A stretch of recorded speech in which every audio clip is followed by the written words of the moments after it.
Where does the name for Llangrannog come from? So today I'm in Ceredigion and I'm working with the Wales Coast Path to explore place names between Aberaeron and Aberteifi or Cardigan. And today I'm in Llangrannog. Let's get into the name. Llangrannog is one of the best known villages on the Wales Coast Path, but its name is a lot more interesting than most people know. The first element, Llan, originally referred to a religious enclosure and later came to mean a settlement associated with a church. The second element, Grannog, is the soft mutation of Crannog, a shortened form of the saint's name, Carannog. According to the Dictionary of the Place Names of Wales, however, the village was not originally known as Llangrannog at all.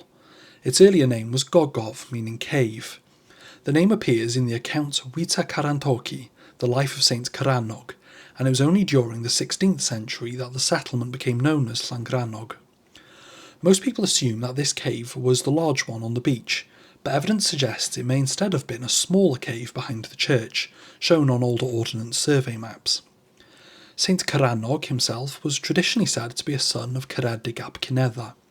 His name survives elsewhere in the Celtic-speaking world, including Crantock in Cornwall, known in Cornish as Llangorro, which is essentially the same name. The Domesday Book records the settlement in 1086 as Llangorroch, a form which is still recognisably related. Today, Llangrannog is probably best known as the home of Gwersyll yr Urdd. Founded in 1932, it was the first permanent camp established by Urdd Gobaith Cymru, the Welsh youth movement created by Sir Ivanab Owen Edwards, to give the Welsh language a place of its own in a rapidly anglicising world. The village is also closely associated with Sarah Jane Rhys, better known by her bardic name, Cranogwen. A teacher, poet, lecturer, editor and master mariner, she became the first Welsh woman to obtain a master's certificate in navigation. She won prizes at the National Eisteddfod, edited the women's magazine of Rhythones, helped expand education opportunities for women, and remains one of the most important figures in Welsh literary history.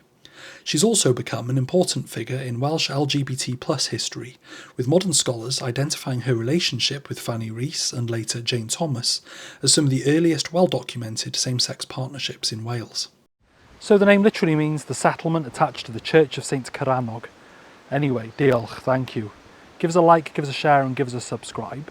And if you want to support me on my quest to explain every place name in Wales, and a couple outside of it as well sometimes, you can on my Patreon, the link's in my bio. Diolch, have a good one.